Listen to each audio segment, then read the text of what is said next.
بسم الله الرحمن الرحيم. يقول الله تعالى في كتابه الكريم: وإذا جاءك الذين يؤمنون بآياتنا فقل سلام عليكم كتب ربكم على نفسه الرحمة تمسكت بالإسلام لا بالمذاهب ولست إلى غير الكتاب بذاهب.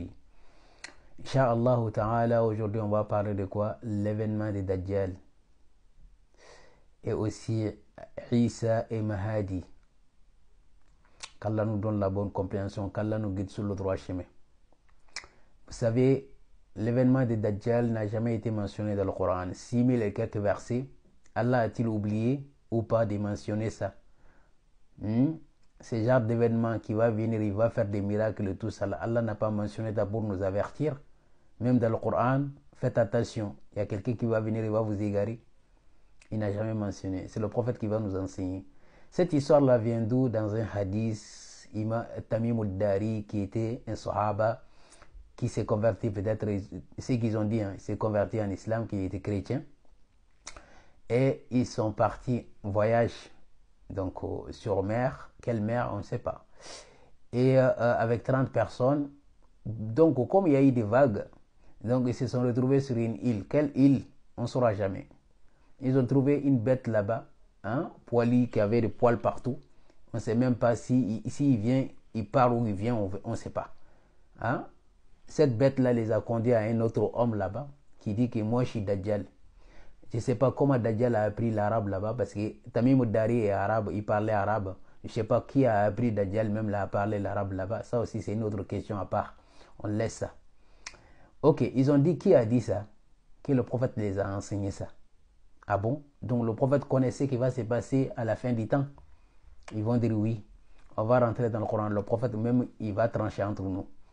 On va aller à Surah 7, verset 187. Allah subhanahu wa ta'ala dit: وَيَسْأَلُونَكَ عَنِ السَّاعَةِ أَيَّانَ مُرْسَاهَا. Ils t'interrogent sur l'heure. Quand arrivera-t-elle?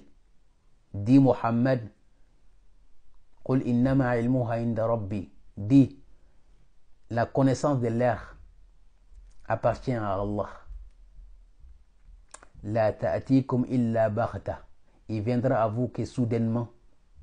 Yas'alunaka ka'annaka hafiyun anha. Il t'interroge comme si tu en étais averti. Allah dit qu'il t'interroge, Muhammad, comme si tu en étais averti. Qul, dit Muhammad, innama ilmuha indallahi. C'est-à-dire la connaissance de l'heure là, à la fin du temps là, appartient et avec Allah. Mais la plupart des gens ne savent pas. Vous ne savez absolument rien du tout. Vous racontez des conneries seulement. Allah est en train d'interroger au prophète que tu ne connais pas. Dis à ces mécréants-là que tu ne connais absolument pas. Et qui t'interroge comme si tu en étais averti. Allah dit que Mohammed là, il t'interroge comme si tu en avais la connaissance.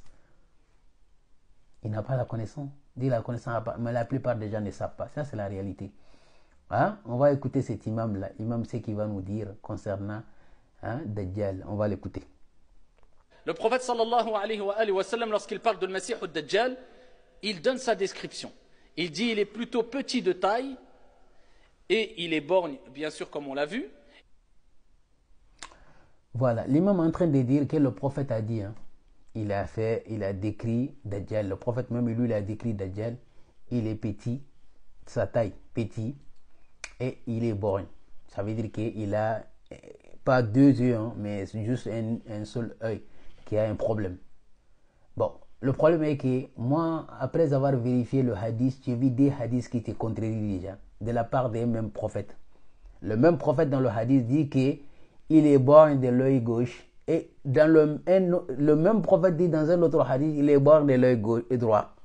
Qu'est-ce qu'on va faire?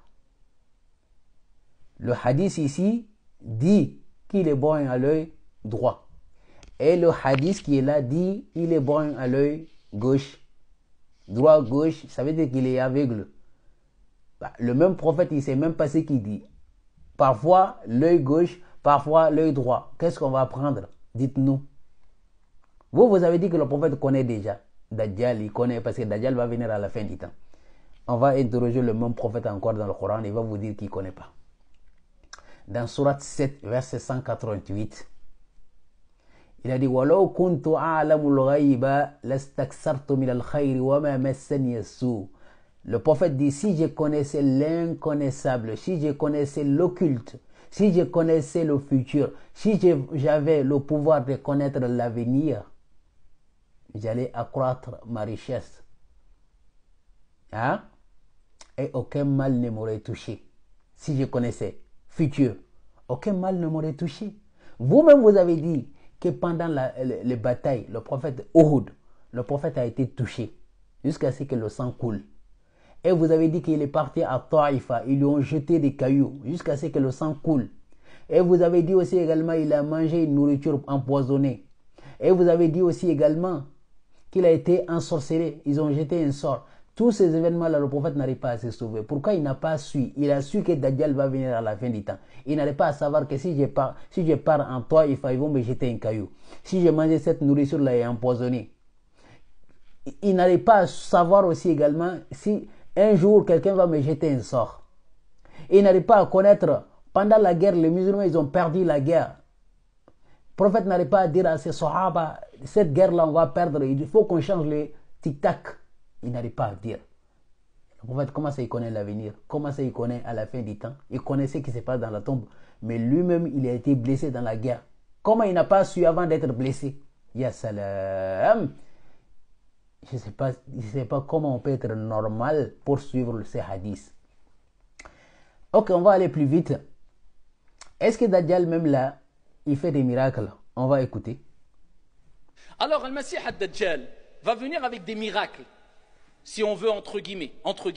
Va venir avec des signes, va venir avec des choses qui vont impressionner. Et le prophète alayhi salatu wassalam l'a rappelé dans le hadith rapporté encore par Muslim, dans son sahih, dans son recueil authentique. Il dit que le Masih ad-Dajjal viendra avec, traduction du sens, l'image du paradis et de l'enfer.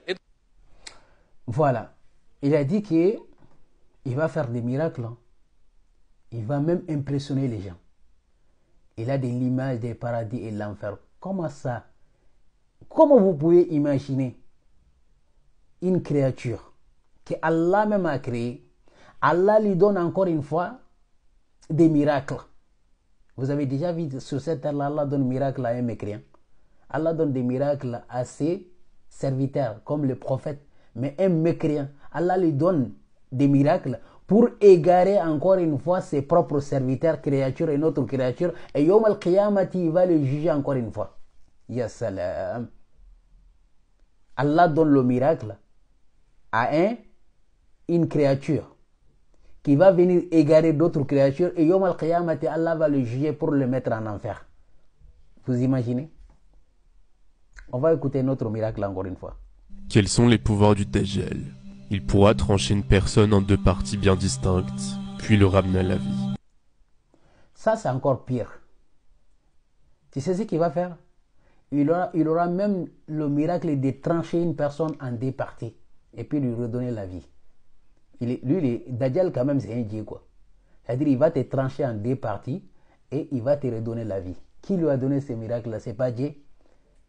Dieu a donné ça à Jésus. Jésus peut ressusciter les morts. Bi-izni. Allah même a dit bi-iznillah. Par l'accord d'Allah. Allah donne l'accord aussi à Dajjal, un mécréant. Son but, c'est d'égarer les gens. Allah lui facilite aussi d'égarer les gens. Et au Mal-Khiyamah, Allah va juger ces mêmes personnes-là. Franchement, qu'est-ce que moi je peux faire pour vous encore une fois? Je vous ai montré A plus B que les hadiths, ce sont des mensonges. Mais vous réfléchissez comme Dajjal ne vient jamais. C'est des mensonges. Ne vous fatiguez pas de lire sur le Kahfi. Vous perdez votre temps. Craignez Allah dans tout ce que vous faites là. Dajjal ne vient pas. Inch'Allah, je ferai une vidéo. Quels sont les signes de la fin du temps qui ont été cités dans le Coran? Prenez soin de vous. Barakallahu fikum wa salamu min Allah alaykum wa barakatuhu. Ila al-liqa.